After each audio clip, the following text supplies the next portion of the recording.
Nagugatan po ng tensyon na yun?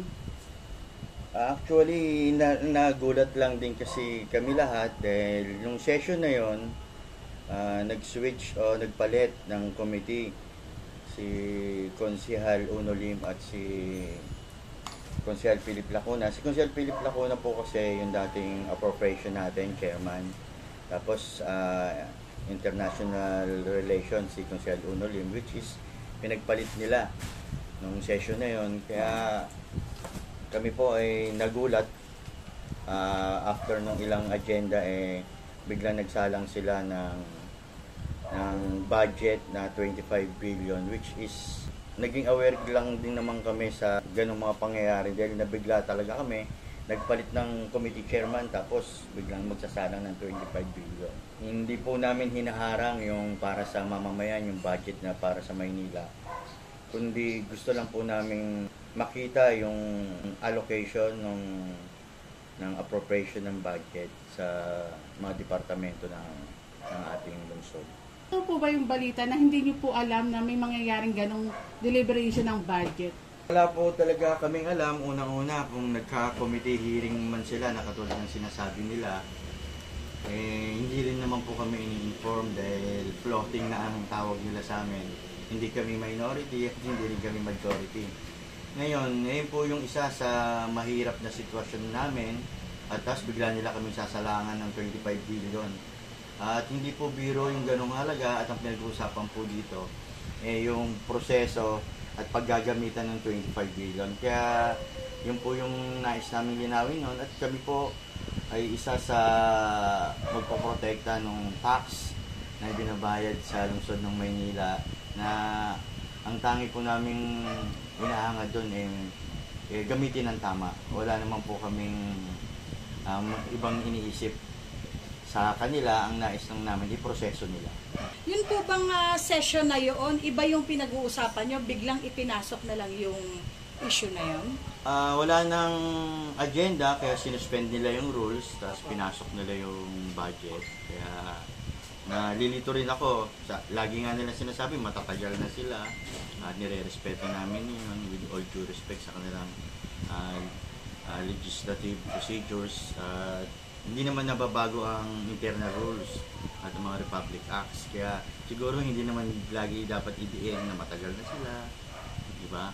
Ngayon, with proper guidance at tradition, of course, nire-respeto natin yung pagiging matagal nila. Kaya nagtataka rin ako bilang unang terminong konsyal, sinuspend nila yung rules tapos lagi nilang ini-insert yung mga internal rules din, suspended naman. Konsi, tanong ko, bakit sila nagpalit ng yung kay appropriation tapos biglang natin bakit kaya? Sa pagpapalit nila ng committee, hindi natin alam kung anong dahilan, pero siguro ako sa sarili kong pananaw, pangit din naman talaga makita na ang committee chairman sa appropriation ay kapatid ng mayora, kapatid ng mayor. 25 billion po yung budget. Saan po daw idadaling ito? Yung 25 billion, wala namang problema dahil 23 billion ang ating budget sa kasalukuyan at ang 25 billion budget ay nagtataka lang din po kami dahil mas tumaas pa sa previous years. Sabi nila walang pera ang Maynila, bakit mas tumaas pa, diba? Kaya wala naman tayong kina-question sa appropriation nila. Ang ating tanging hangad lang ng grupo namin itama na alam naman natin may mga mali nang nangyari at natutuwa nga, sabi ko nga doon sa speech ko, natutuwa ako dahil bilis-kilos na sila.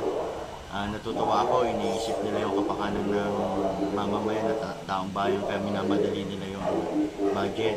Nakakatuwang isipin po yung mga ganung bagay, tsaka nakakatuwa din dahil natapat lang siguro na mag-e-election na at December, of course, naglatag sila ng mga para sa tao doon. Nakakatuwang isipin nila. Konsi, bakit kaya nila minamadali yung 25 billion na budget? Sabi nila, hindi nila minamadali dahil nakaproseso at legal din naman daw. Kaya lang ordinansa po yun. Unang-una, hindi na nila in-agenda, tapos hindi pa dumaan sa mga committee hearings. Sabi nila, committee as a whole ang ginawa namin. Pero dapat lang talakayin, di ba? Himayin natin, talakayin natin. Yun lang naman yung nais namin gawin. Committee as a whole tayo, yun ang rules nila. O, di pag-usapan natin, kahit mahaba pa yan, hindi yung nililimitahan ang bawat isang konsyal sa pribilehiyo na magtanong. Karapatan po ng lahat ng bilang konsyal yun. Halal po kaming lahat, hindi po yung desisyon ng isa lang, ng dalawa, ng tatlo. Lahat po ng konsyal pwedeng magtanong at talakayin kung ano man po yung nakakapaloob sa appropriation, allocation na binigay sa bawat departamento. Yun lang naman po yung nais namin. Kasi naririnig natin yung mga tanong ng taong bayan, hinaing. Sana yun ang bigyan ng pansin ng mas karapat dapat na halaga ng budget. Yun lang naman yung nais namin pag-usapan doon. Kung tama ba yung appropriation, yung allocation ng budget sa bawat departamento na kailangan natin pagtuunan ng pansin para wala rin po tayong naririnig na masasakit na salita sa pamahalaan natin ngayon. Yun lang din naman po yung nais. Ang bawat isa po ba kayo nabigyan ng pagkakataon para magtanong? Binigyan din nila kami ng pagkakataon, kaya lang yung interpolation po ng ordinansa, yun po yung nagtataka kami bakit limitado yung gusto nilang magtanong. Sinasara, actually ako nga nakasalang pa nun. Opo. Ako pa, nagtatanong ako nun, tapos biglang masyado na daw mahaba. Sinasara na yung discussion. Kinakat na po nila. Opo. Opo, kasi ako rin po, nanonood din po ako niyan. Napansin ko nga po pagka yung kinakat agad yung issue, ikinakat agad nila na syempre, yung taong bayan meron pang gustong mga marinig dun sa, yung bang sagutan ganyan, na meron pang naririnig. Kaya lang kami, bitin kami bilang viewer na citizen, din kami, bitin kasi gusto naming maintindihan lahat yung usapan eh. So yun po yung napapansin ko din. Sa totoo lang po, tama po yung obserbasyon nyo kasi bakit nila pipigilan, di ba? Kung wala naman silang tinatago. At yun naman talaga yung proseso, alam din naman nila yun. Na dapat talakayin, dapat kung may magtanong, yung tanong, sagutin. Yun lang din naman eh, bakit ayaw nila na i-entertain yung bawat konsyal at may mga 10 minutes ka lang. Yung kapag nag-deliver ka ng personal and collective privilege, pero interpolation tayo, nasa discussion ng debate tayo. At pinag-uusapan natin yung ordinansa. Kung ano yung laman nun, pwede nyo tanongin. Siguro naman, ako sa pagkakaintindi ko dapat hindi ganon. May kinalaman daw po ba si Yorme Isko Moreno sa pagkakahati-hati ng City Council? Kung sa pagkakahati-hati, kami may mga kanya-kanyang pananaw bilang konsehal. Wala pong kinalaman si Yorme sa nangyayari ngayon sa City Council dahil hindi rin naman namin pinag-uusapan to o kung kami nag-uusap-usap dahil impromptu po ito eh. Di ba? Bigla po sila nagsalang, kaya nag-react lang din po kami. Yung usual po na bugso ng damdamin ng isang konsehal. Na bakit may ganito, bakit may ganyan? Diba? Kakapalit nyo lang ng chairmanship ng committee tapos may budget na agad. Which is yun mo, actually hindi po yung tanong ko eh. Diba? Kailan yung executive urgent letter ni Mayora tapos biglang tinanong ko rin kung sino yung chairman na kasalukuhin nung nag-himay ng committee report. Tapos hindi na nagkasagutan ng tanong. Hindi nagkaintindihan hanggang of course, mag-react yung ibang kasama ko na hayaan nyo kaming makapagtanong, hayaan yung mangibabaw yung pribileyo ng pagiging isang konsyal na busisiin kung ano man yung nais nilang malaman. Dahil 25 billion, hindi po maliit na pera yun at hindi po natin pera yun. Pera po ng taong bayan yun kung saan mapupunta yung mga tax na binabayad nila sa lungsod ng Maynila. Policy, tatanong ko rin po, parang ba baliktad po ata nangyayari? Di ba dapat usapan muna ng committee bago amendahan. Ganun. Ang proseso po ng pagpapasa ng budget, of course, pinatatawag sa mga committee hearing ng mga departamento at ipapaliwanag nila bakit at saan nilagak yung priorities ng departamento nila, yung allocation ng departamento at budget nila pag-uusapan sa committee. At dapat lang na may committee hearing. Siguro kapapalit lang ng chairmanship, di ba? O ganong kabilis within the day, meron na kayong isasalang na committee report, di ba? Kaya tinatanong ko, sino yung chairman nun? Kung sino man yung chairman nun, siguro nailatag na nila bago pa sabihin sa session nung araw na yon na nagpalit na ng committee. Kaya tinatanong ko lang, sino yung talagang author nun at sino yung mismong chairman na gumawa ng committee report. Kasi di ba dapat mayroong check and balance pagdating sa yung pondo ng buong Maynila, yung 25 billion. Yun naman po yung nangyari. Chine-check and balance namin. Binabalanse po namin yung proseso, kaya po kami nagtatanong. Konsi, maiba po tayo. Kunin ko lang po yung opinion nyo regarding po sa revelation speech po ni Konsehala Apple Nieto regarding po sa patungkol po sa sinasabing itinarak na punyal sa likod ng kanyang kapatid. Ano pong masasabi nyo po regarding po dun? Siguro patungkol dun sa privilege speech ni Konsehala Apple, may alam po siguro siya na nangyari na sinunod lang. Hindi po natin alam, personal po yung kanilang dahilan at kung ano man po yung sinabi niya. Siguro nasa kabilang grupo po kasi sila at nasa kabilang grupo kami.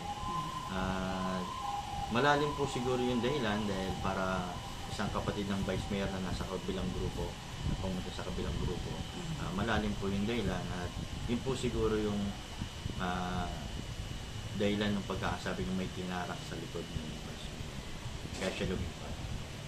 Si message po sa ating mga viewers. Ang akin lang pong message sa mga manonood na maging aware po tayo sa nangyayari sa ating resort. Kasi, at maging mapanuri po tayo. Alam nyo, ang eleksyon po yung mga tahimik nating ambag na hindi natin namamalayan. Kung sino yung pinipili natin, yun po yung tanging ambag natin sa pagunlad po ng maayos na barangay, na lungsod. Huwag po tayong magpadala sana sa emosyon at alam natin, bilang ordinaryong mamamayan, alam natin yung proseso ng ehekutibo, legislatibo para maging maayos po tayo. Huwag po tayong judgmental, di ba? Lahat po nang nangyari, may kanya-kanyang version yan. Kung kanino kayo papanig, doon po kayo maniniwala. Ganun lang din naman po yan. Ang sa amin lang, balansehin nyo. Katulad ng legal na pamamaraan, dapat may check and balance. Ganun din yung mga ordinaryong pag-isip at kaalaman. Dapat ganun yung mga tao. Huwag yung nakikita lang nila, huwag yung, diba? Lalo na ngayon, magpapanahon ng eleksyon. Siguro natapat lang, diba? Natapat lang, mag-e-eleksyon na naman, minamadali yung budget, ganito, ganyan yung gagawin sa budget, diba? Wala namang problema yun. Natutuwa nga ako dahil umaayos na yung gobyerno natin ngayon. Sabi ko nga, bilis-bilis na yung gobyerno ng Maynila. May dumating lang na tao, naging masisipag na sila. 25 billion, it's not a joke po, Konsi. Yes po. 25 billion po yun. Yung nakaraang budget, almost 23 billion ngayon. Sabi nila, wala nang pera Maynila. Pero 23 billion noon, sabi nila, walang pera ang Maynila. Ngayon, naging 25 billion pa. Tapos, September pa lang. Kaya, paano yung isipin na hindi minamadali? Yung last year, siguro, mga November na namin pinasa yun. Diba? Kasi hinimay na mga buti. Inayos. Gusto natin ayusin. At yun lang naman yung hiling namin. Walang problema sa 25 billion. Pero iproseso natin. Ilagay natin yung allocation, appropriation ng pera sa tama. Sa tiyak na pangangailangan. Sa tamang pangangailangan ng taong bayan. Kasi itong 25 billion ba sapat pa itong pambayad sa sinasabing nga nilang utang nga daw po ng Maynila? Ang utang ng Maynila, hindi naman yung ginawa ng isang tao lang, di ba? Ang utang ng Maynila, nung panahon ng pandemya, siguro naman alam natin lahat na kahit saang panig ng mundo, kahit saang syudad, anywhere in the world, sa lahat ng city, nangutang nung panahon ng pandemya dahil wala naman tayong paghuhugutan. Yes. Nakakasama sila ron, kung ano man yung issue nila sa utang-utang na yan, sila-sila rin, di ba? Kami-kami rin yung gumawa ng paraan, bakit ngayon minamasama nila yung pag-utang? Pero yung panahon ng pandemya, ayun yung sumalya, kaya nga tayo nandito ngayon Kaya tayo buhay, di ba? Nakaligtas tayo ng pandemya.